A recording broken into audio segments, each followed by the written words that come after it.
And so the fun begins.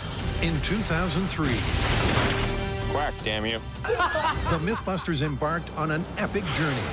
I reject your reality and substitute my own.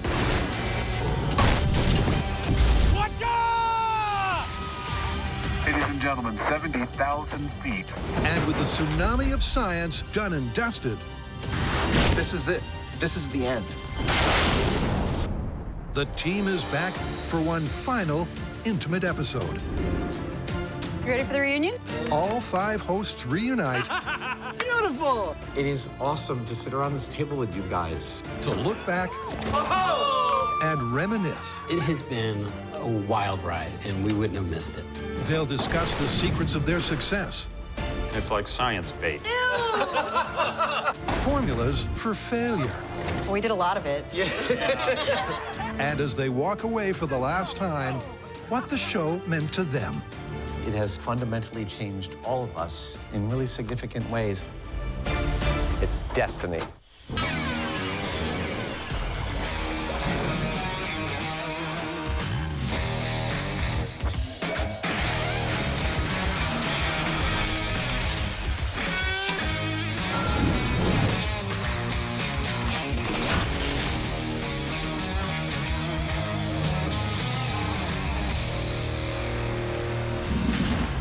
It is awesome to sit around this table with you guys.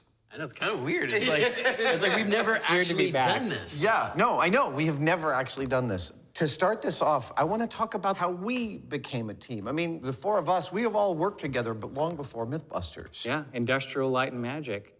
I wanted to be you guys when I grew up. That's the whole reason I got the job from Jamie or came in here and asked to be an intern, because I wanted to do what you guys do. Well, and I knew you from Industrial Light and Magic, but you had actually worked for Jamie long Yeah, before that. Jamie gave me my first job right out of college. I used to just go over to the model shop and harass him all the time, and then finally he gave me a job. We've got to build a rig that simulates an electric fence. Okay. I was so nervous. It's like, stop pointing that camera at me. How was your first day? Was it freaky? It was weird. You look so innocent, Grant. I know. Thank you, man. Thanks. Everybody is watching you all the time. There are cameras all over it. I remember what you said. There is no dignity in television. Once you accept that, it gets a lot more fun. Don't say anything. My first on-screen appearance was when you guys did a 3D model of my butt. Oh, God! I remember thinking, oh, it's just some silly cable show. Nobody's ever gonna see this. I never thought it was gonna be the first thing you Google. But you also came out on the very first episode, Jado Rocket. You drove yourself down to Mojave to be on that crew, right? Well, I was working for Jamie doing toy prototyping and learning a lot during the day, but I also needed a night job, so I had to go work waitressing. My shift ended at 11. You guys were already in the Mojave, and I was like, this job's awesome, I'm gonna be a part of it. So I drove all the way to the Mojave. I get to the hotel where you guys are staying at like 4 in the morning. Your call time's 5 a.m. So I sleep in the car for an hour, and I'm woken up by the truck lights in the caravan coming by, and I jump out of the car, I'm coming! And I just got picked up by the other interns and went out to the desert to help you guys. And so began the greatest adventure of their lives. I'm gonna have to have a grinectomy. In the magnificent Mojave Desert. If you do see something coming at Oh, you, God, that's me. Yeehaw! 14 long years ago, it makes me nervous. You look the same. Look at how young Jamie is. the team hit the JATO jackpot and MythBusters took off.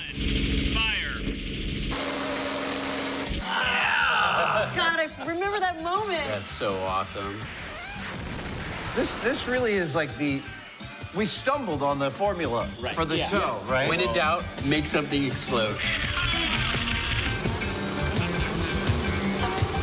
That was beautiful. Seeing that thing take off like that, it was like seeing some kind of wild animal taking off across a savanna. That'll be burned in my brain forever. One of the things that I really like about the show is how it captures the glee and the gleam in your eyes. Oh, that's significant. They squeak when I walk. Because it's like, you guys can't believe that you're getting paid to do this. Whoops! This is the thing, I think, is the formula. It's like you can say it's about these builds and not knowing exactly what's going to happen. But there's the primary narrative of enthusiasm. And it was infectious because in the beginning, it was like so hard to get permission to do anything. But then, you know, as the show got more and more popular, people were like, yeah, I got a car, blow it up. No more car!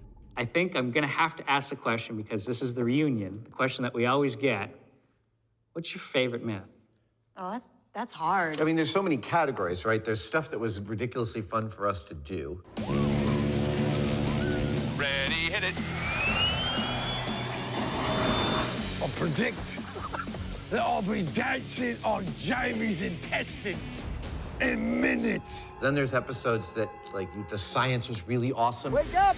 Time for science! And the result was really cool. Wow, there's no pig. What pig? I don't know anything about no pig. And then there's final cuts that are your favorite to watch again. Here comes chaos.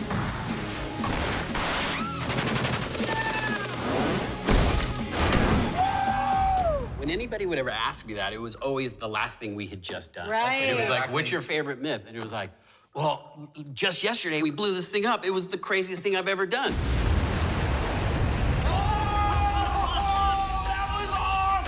And that would like happen after every single myth.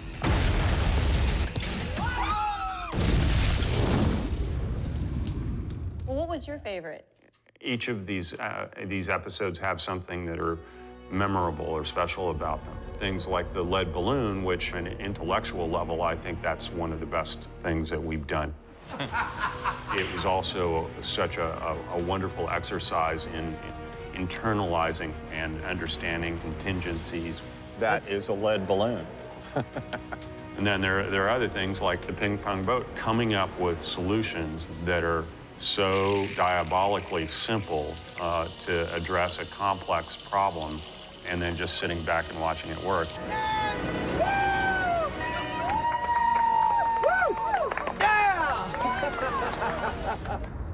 We've made a career out of making what seems impossible possible. That's why I love Lead Balloon as well. It was like the pointless exercise, and yet there's something thrilling in the storytelling. That you got it to work. Yeah, exactly. That's awesome. The moon landing episode. That is one of my favorites. And moon landing is like every single experiment is tight, reveals something remarkable. Is that it? That's light returning from the laser retroreflector from Apollo 15.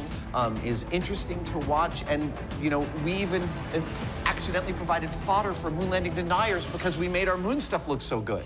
I mean, for me, honestly, paper armor. Oh, that was That's a fantastic story. Love historical myths, and I love that it was totally surprising. Yep. And even just the process of it was really fun, putting together old paper.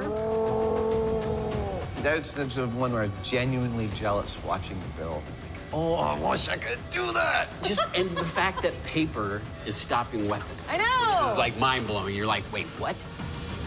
It didn't go through. You know, for me, I think it was wakeboarding behind the cruise ship. Well, that was insane. Well, it was just such a weird thing to do. The ship just kept getting further and further out to sea, so it was like at some point we had to stop. So it wasn't like, is this myth like possible? It's, is it possible for you to do it? And then we found out later that sharks follow those cruise ships. Yeah.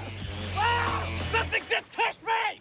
For the two of you, I personally think Blue Ice is one of the best things that has ever been filmed. That was actually one of my favorites because of the fact that I've heard that myth so many times. But it's been on the list since the very beginning. Yeah. And I just remember all these rocket scientists looking around going, it's not gonna work. This isn't gonna work. And they just kept, and we're like, we don't know, we're just gonna try it. Grant, coming up is one of my favorite things I've ever seen happen to you. I mean, when you see that giant chunk of blue ice. That's genuine surprise on our faces. And what you didn't see behind us, behind the cameras, were all the rocket scientists going, oh my God, like they were more excited than we were. Totally confirmed. I agree 100%. All right, well, you know, you alluded to this earlier, but it's not just the best myths, but we've had some of the best days on set. I mean, I feel like I've grown up on the show, and for me, what was super duper memorable, because not only was it one of my favorite myths, but when we did car drop, where we dropped a car from a helicopter and you remote controlled a car from another helicopter.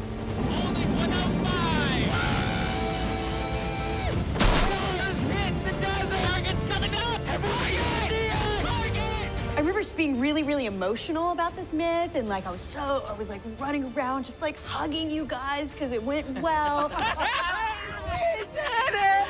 But when I found out when I got home is that I was pregnant on that shoot, so it was extremely hormonal. Actually, hormones, amazing. I was less excited after my first kiss. But it wasn't only unexpected hormones that caused the high notes to be hit. More than a decade of adrenaline-fueled science forged a poignant on-screen bond. Let's all group hug. Yeah. No? I remember feeling really emotional when we were all standing on the third rocket car site in the desert, all 5 of us. Well, I think our work here is done. It was really, really intense. I started to cry. Yeah, that was an emotional. Totally. Thanks for 15 great seasons, MythBusters. I've said it before, I'll say it again. You made the scientific method feel like a guilty pleasure. Wherever your JATO rocket car takes you, you'll always be blowing stuff up. In here. The MythBusters touched hearts and minds from the very beginning. It's a delicious memory. In its weird and wonderful way, I can't answer that. You're tying a pig's stomach into a skeleton. the show became part of the pop culture conversation. Tonight, we take on the classic myth that a cat will always land on its feet. But this is one reality show reunion Stop whining. where the final analysis is going to be objective. Yeah, well, you know, we've patted ourselves on the back enough, I think. A little more comfort in your design. The good days have come at a cost. Dude, we've never used the blue rope. Seems that Adam needs another cookie. We always use the blue rope. No, we haven't. Yes. I actually don't want to do this test right now. The times that I've been the most upset have been in the early days in particular, where they put us in situations, you know, that were unwise as far as getting hurt. Oh! You did hook up the real thing. Yeah. No, just leave me alone. And stuff like a Star Wars episode, because there's like no reason to test lightsabers on higher ground. Oh, I hit myself in the groin. Sorry. Well, at least you got to build something. It wasn't as bad as like pyramid power or primary perception. Did you hear it screaming? The Oogie Boogie stories from the early days. Mind control. Those were With the crystal. Double espresso, cappuccino, juice squeeze. I think pyramid power is absolutely the lowest. That was pretty bad. I'm reading your thoughts right now. We gave it our best shot. I mean, you know, you have this thing that you have to test. You have to treat it as seriously as you would any other myth. Real, free energy. If we're going to talk about worst days, I think we all have the same worst possible day ever, and it's going to be Cannonball. Let's go. All right, fuse is lit. It's gonna be soon.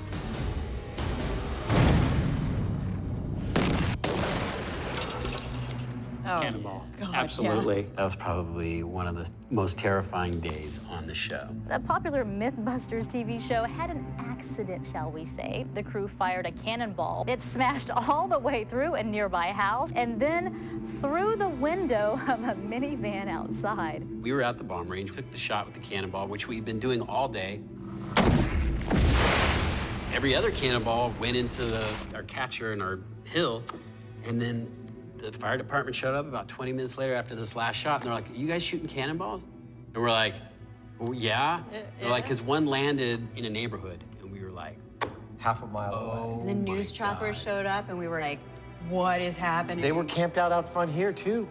Luckily, no one was hurt. As nasty as it could have potentially have been, who knows what it saved us from doing later on. Right. Well, it radically altered our entire safety procedure and our approach and a mental approach to safety from the ground up. To move from things that are potentially deadly to things that are merely awful. It's already giving me nightmares. Ants are all over my head, man.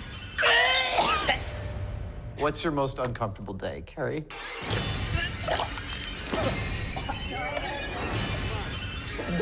There was a time where I had to try to extract methane from your poop. Sorry.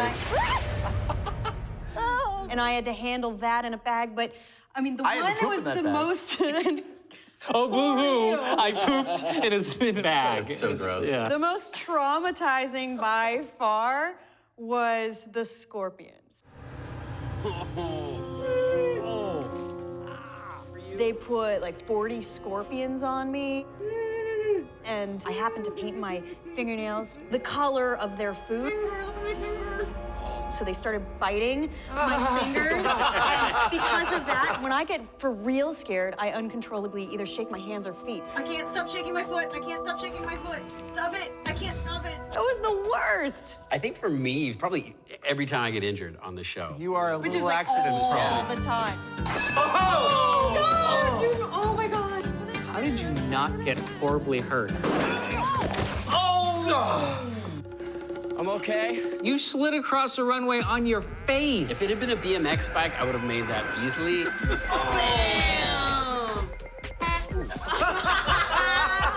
My balls seem to be a magnet for injury. Oh, God, I hate that one. I hate more than anything else. That one's still... I felt that one coming. That's the first time I went to the emergency room.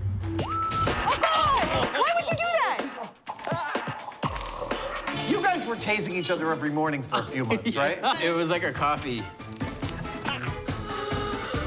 Yeah, that's not a good sign. It's a sign that there are deeper issues at play. There were. And you and I have the proclivity to refund whatever we've eaten recently. Yeah, vomiting. What's your worst vomit? That was mixing your types of alcohol. Because it's like a reflex when I sit in that chair, the motion sickness chair. I just sat down and she said, okay, it's time for the chair. I actually vomited the most in a single day while flying in the back of an F-A-18 Hornet with the Blue Angels. Come on, stick with me, Adam. You got it. You got it. Come on. Stay with us. Stay with us.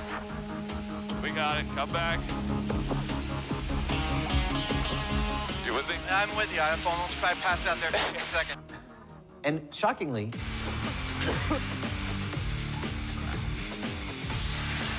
There we go. it is the only time that vomiting repeatedly did not detract from my enjoyment of the actual event. It was so awesome. And that's why those flight suits have so many pockets. There's one for each barf bag. Ew! Well, you think that those days are bad. Nobody's had a worse day than Buster. I think we should call him Buster. Buster sounds pretty good to me. Every day is the worst day for Buster. And the best part Single is, day. what he's designed for is car crashes, and that's rarely what we use him for. Everything we use him for is worse than that. Yeah. You know, there's an international church of Buster because he's been resurrected so many times for your knowledge. Is that for real? Yeah. Arise, my son. His head's gone. Nice work, Buster! Wow! That was crazy. Now, we collected as much as we could find, and I have for each of you a gift, a ruined camera, and chunks of Buster in his superhero costume thank from you. the That Buster is finale. Hilarious. All I know is I'm glad this isn't how I'm going out on the show. It's kind of like Buster's ashes. Wow. Thanks, buddy.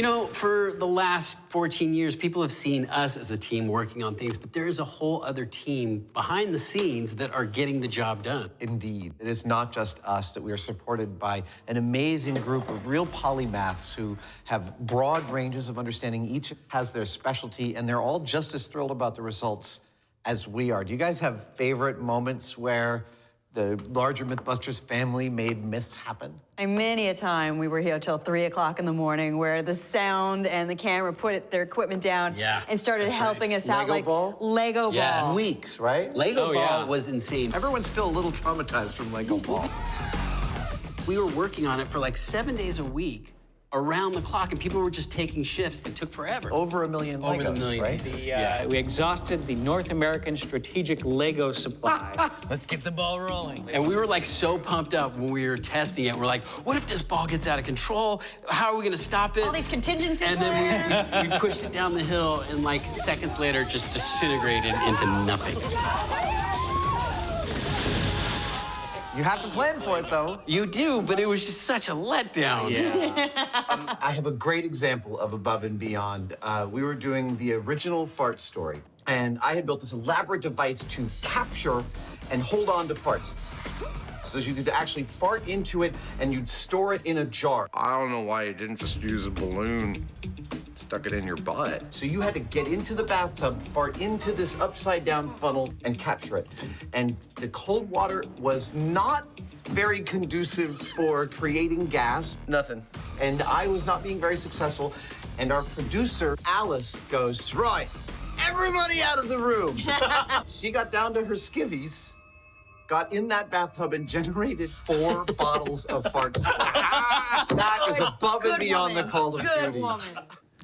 Guys, I'm heartbroken that you're going off the air. A whole generation has grown up with this show to be good, skeptical, critical thinkers who will go out and prove things for themselves.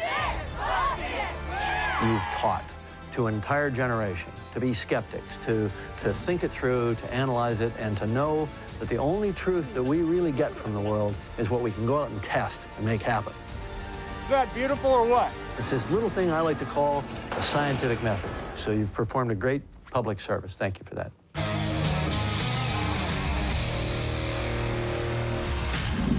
So let's talk about the science. I know it's part of the DNA of the show, but I think one of the things that blows people's minds is that none of us are actually scientists. You have a degree in science. I have a degree in engineering. Okay, which is that's adjacent to closer than any of Way us. more True. qualified than we are. What's your degree in? Setting things on fire. We're popping popcorn with lasers. I'm partial to exponential curves myself. High explosives and electricity. Woo! Sometimes you just need a little extra lubrication. The only difference between screwing around and science is writing it down. We just wanted to do a really good job at figuring things out, diligent, careful, and methodical. What was it we were trying to prove again? Don't know, don't care. That's all science really is. It's organizing an investigation, and science isn't just for guys in lab coats. Stylish. It's for anybody that wants to do a good job of understanding their world. You can, in fact, polish a poop. I think one of my favorite science stories that we've done is Red Flag to a Bull. Dude, he's going for it. Well, I remember when we pitched that idea in the room, and there was 2 producers that went, oh, everybody knows that's not true. And the rest of the room was like, no, actually, I don't know. Like, Well, there's your answer. it was just so cool to go through each of the elements and find out exactly what causes it to charge you. You're looking at color, looking at motion, looking at whether it's actually having a person there. This is starting to feel like a bad idea. Culminating with actually Tori in a ring with bulls.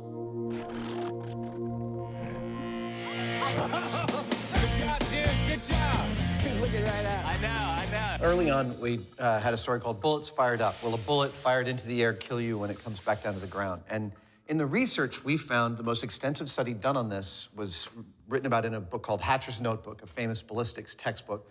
And the US Army had fired something like 2,000 rounds into the air, and out of all of those rounds, they heard one and saw one.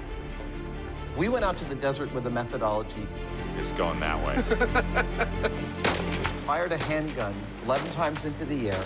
We knew roughly how long it would take to come back down to the ground. I'm searching across the desert for a pencil-sized hole. And we found 6 out of our 11 bullets. There she blows. That's a 9mm round. Woo! We found it! And so in this one story, we substantively tripled the amount of information known at that point about the aerodynamics of bullets falling out of the air. I'm really, really proud of that episode. This is science in action. One example of our work getting into the literature also was drain disaster, where we replicated an explosion in a sewer due to methane. And it was really fascinating for me. The burn of this gas in the right conditions could go supersonic. Wow! We consulted with experts on it, and we were able to do an experiment that was a significant step further than anything they could actually do in the university. This had never been done, actually, in that scale before. So I think that's a standout. We're co-authors of that paper. Yeah. You know, we're bringing out the standouts where the results we got are results we would stand by. And we all understand that that's also a rarity.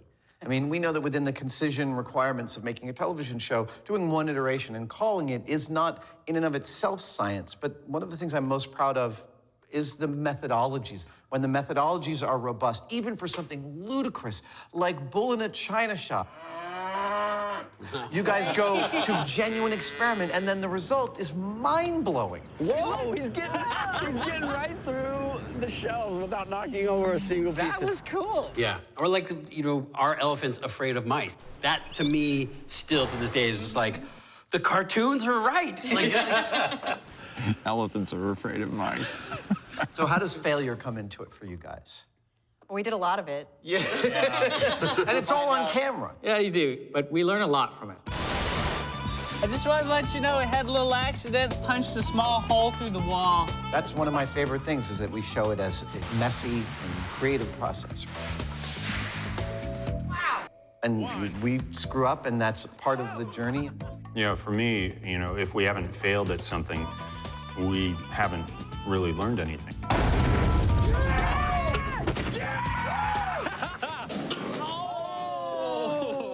Along those lines, I've got this letter that I'd like to read. Dear MythBusters, after hearing your show's ending, I wanted to write you to thank all 5 of you from the bottom of my heart, because you literally turned my life around. When I was at school, I was basically on the road to nowhere until I found MythBusters. Your show inspired my teenage self to care deeply about science and engineering. 6 years after I saw my first episode, I became the first girl in my family to go to university.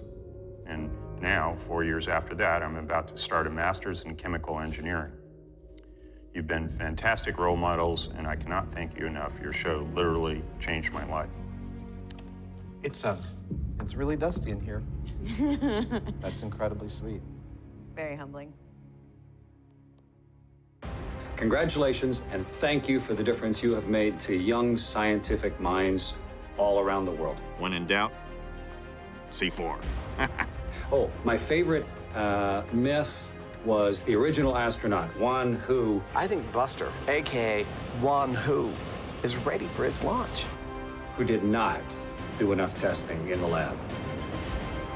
Boom. So clearly we're famous for more than just blowing crap up, but we're pretty much famous for blowing crap up. When it comes to favorite explosions, my favorite is the detonating water heater. And the main reason is that they feel like what my Wile E. Coyote Bugs Bunny inner child wants an explosion to feel like.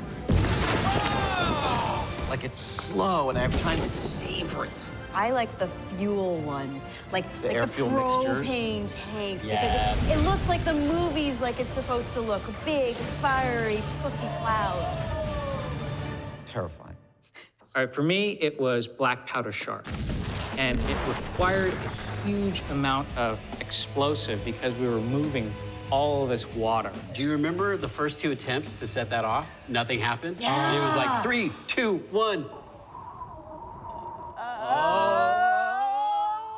And we're all just There's standing there nothing like, worse. that's the worst. And all the bomb techs are like, They have to go out, they have to paddle out in a small boat to the middle of the lake, pull up this giant package of explosives and find out what went wrong. One of my favorite things to do is to try to actually control what happens and make it do something productive. 2 blasts canceling each other out, maybe.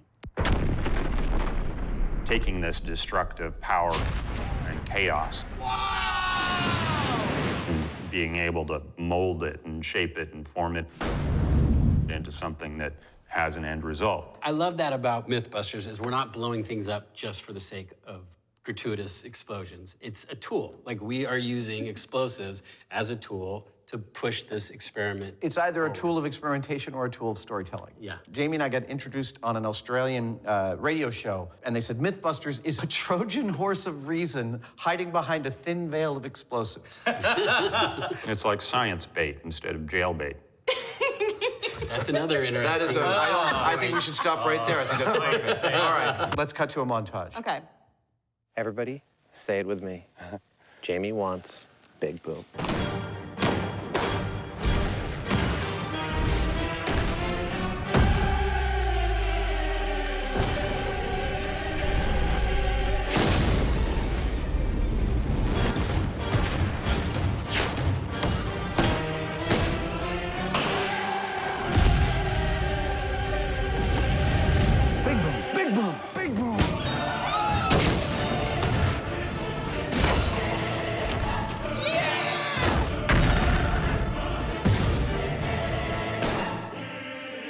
Everybody okay?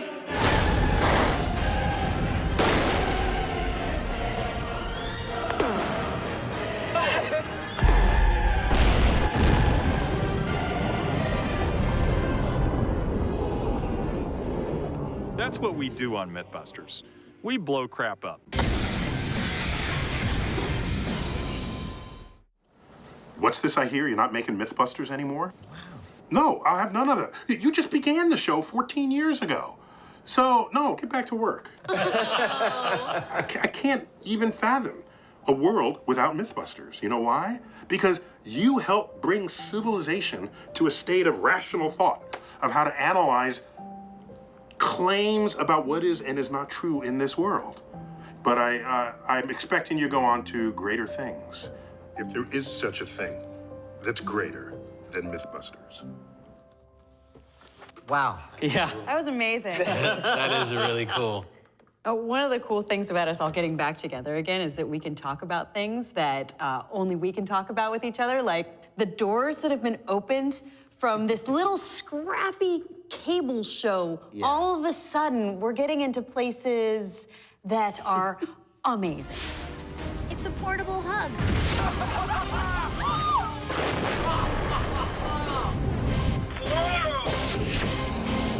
Okay, talking about access, we went to the White House.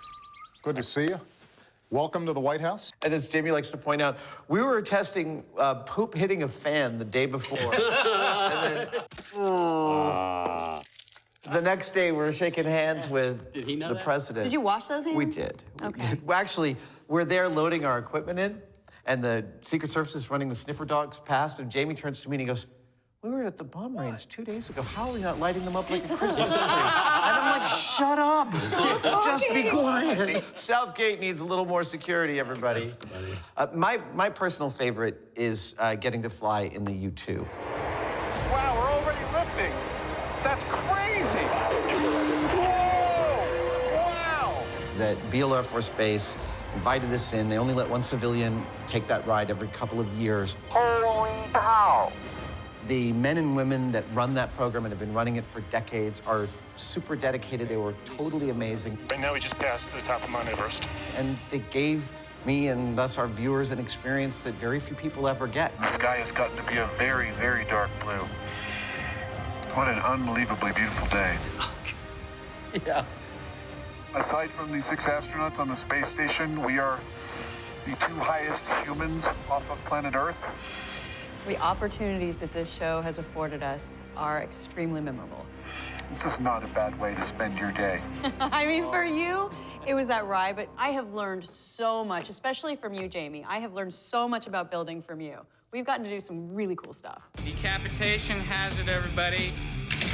This is gonna kill you. Yeah, it's all about the builds. Come on! I like it. It allows you to internalize what you're doing. When you get physical with things, it's not like you're just designing stuff on paper or you're just thinking about it. It's a different experience when you've got your own blood smeared over your tools instead of somebody that's, you know, typing away on in CAD or something like that. Look, it's like a clown's head exploded. I'm particularly fond and also terrified of our Civil War era steam machine gun that spun ball bearings centrifugally. Just turning it on was, behind bulletproof shields, was terrifying. I'm very pleased and terrified. This is this barrel that's spinning it faster and faster. And meanwhile, while that is happening, there's these jets of steam leaking out everywhere. It was like this, you know, like this image from hell. We built an earthquake table that rivaled the earthquake table I had been to at museums. That was beautiful. That was a great build. It was a huge build. Huge! That was some heavy steel. And we knocked down a few buildings with it. I mean, like, how cool is that? I mean, that's a cornerstone of the show. From the beginning, we are not only figuring out the myths, but we're also making all the things that go into it. I know exactly what it feels like to be Michelangelo. When you see that when people visit the set, after a few hours, whoever is visiting the set for the first time goes, oh, you guys really do all this work. Speaking of builds, take a look at this. Let's see. Okay. Let's do this. Hi, everybody, and hi, MythBusters team. I'd like to say thank you. Marron. Rose.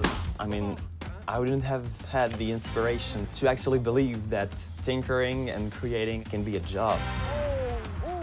The show might be ending, but the spirit is still there, the spirit of learning, building things, and inventing and making. And yes, we will all myth you. There's the next generation right there. I'm still trying to wrap my head around the fact that he's made a career out of trying it at home. I know. Right? Did he not listen to us? No. Do not Try anything you're about to see At home. at home. Don't try this at home. Whoa! There are plenty of times when we're doing stuff that's scary, but what about stuff where you genuinely feared for your life? Oh, creamer cannon. Absolutely. yes. We had an entire pallet of creamer, 5 flares, giant air cannon. What? Fire this thing off, and initially nothing happened.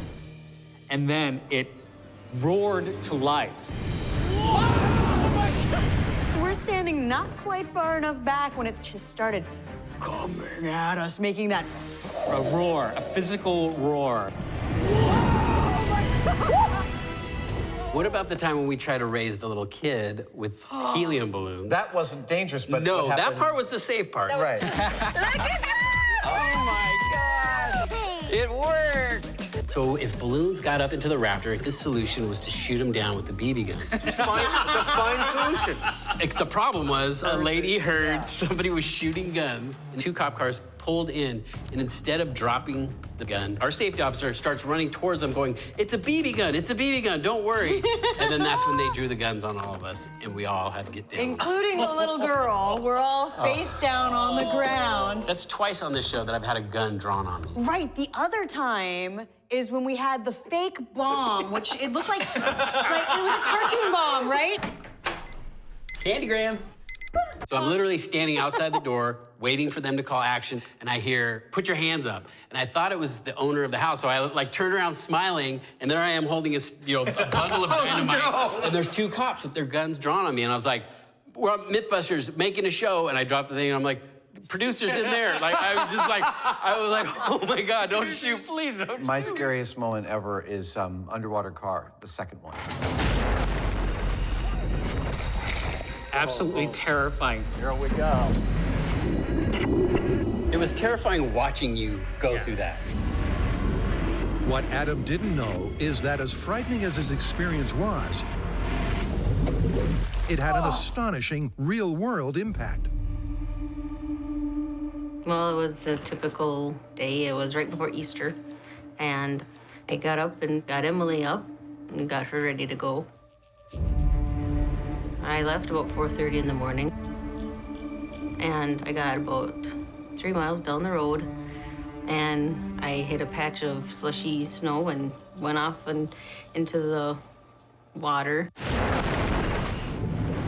And I looked and their car was filling up with water. It was happening so fast. I crawled through the vehicle, got into the back seat with Emily, unstrapped her from her car seat, and I tried the driver's side door. That door wouldn't open. I had Emily in my arms trying to keep her out of the water, and I'm going, oh my gosh. I need to get us out of here. And then, you know, the MythBusters thing came to mind. And it was like, okay, I have to wait. Even though I didn't want to, I had to wait till the pressure equalized in the vehicle so I could get the door open. I waited until that moment, pushed the door open, and it opened like nothing.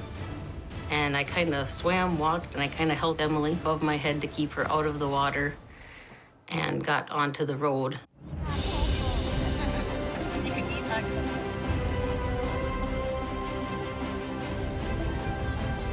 I still get emotional. Every year on April 3rd, I still kind of go, yeah, this could have been the day me and her weren't here, you know? Wow. I don't know what to say to that. That's intense. We're not just blowing things up here, people. Bye-bye.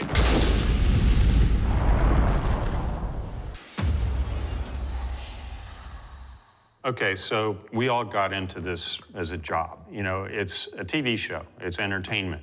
But on the other hand, we've been on air for so long for a reason, and we've had quite an impact on popular culture in some way. What do you guys think about that? I think that it brought about a renaissance of making science fun again. Am I missing an eyebrow? Breasts are expanding. Repeat, breasts are expanding. Making it narratively interesting. Quack, damn you.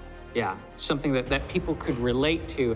My toast always lands butter side up. And say, oh, science isn't boring. It's explosions, car crashes. It's really a fun world to open up to. That is messed up! And I think we hit kind of our stride right when the internet was hitting its stride, and you know there was all these urban legends and viral stories.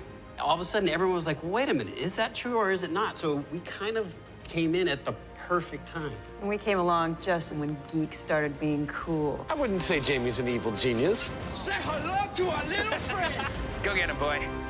And we got to really be a part of that evolution. It's almost too exciting. All of that stuff was a wave that we're surfing. We were able to ride it at the right time in the right place and take that ride in a way that at times was really pretty inspired.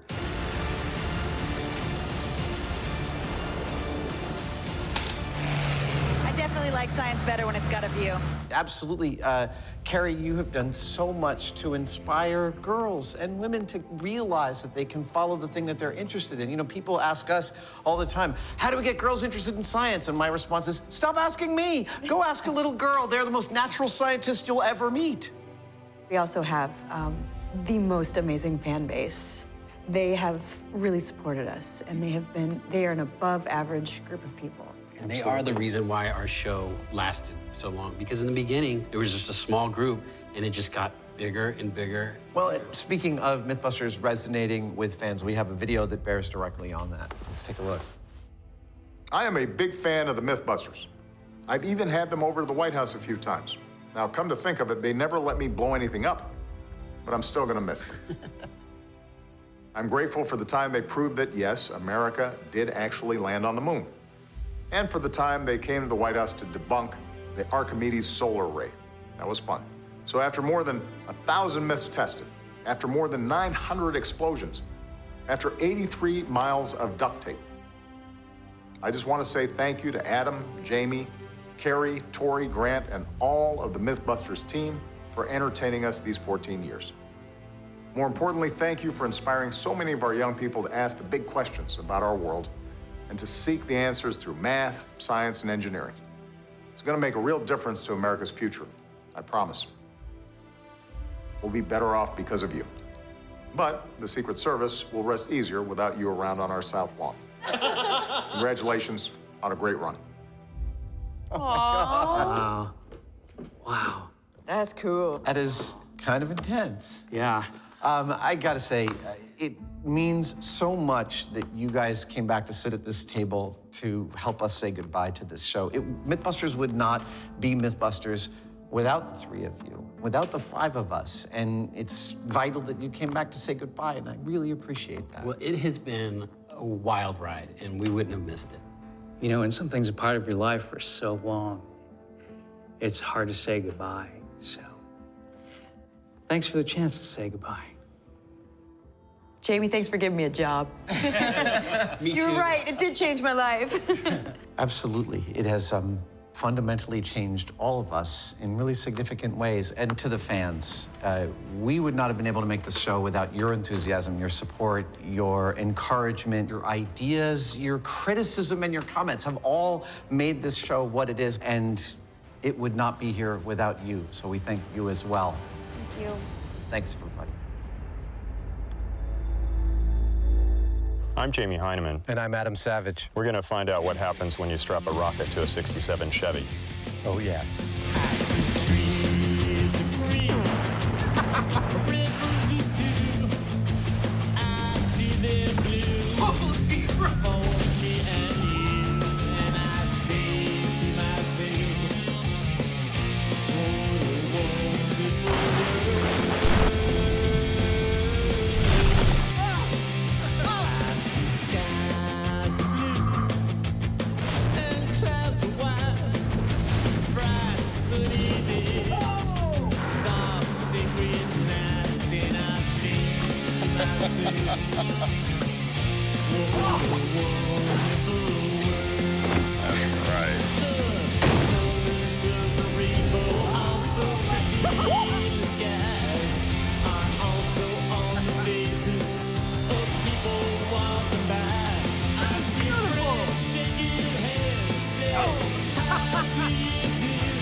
Thank you.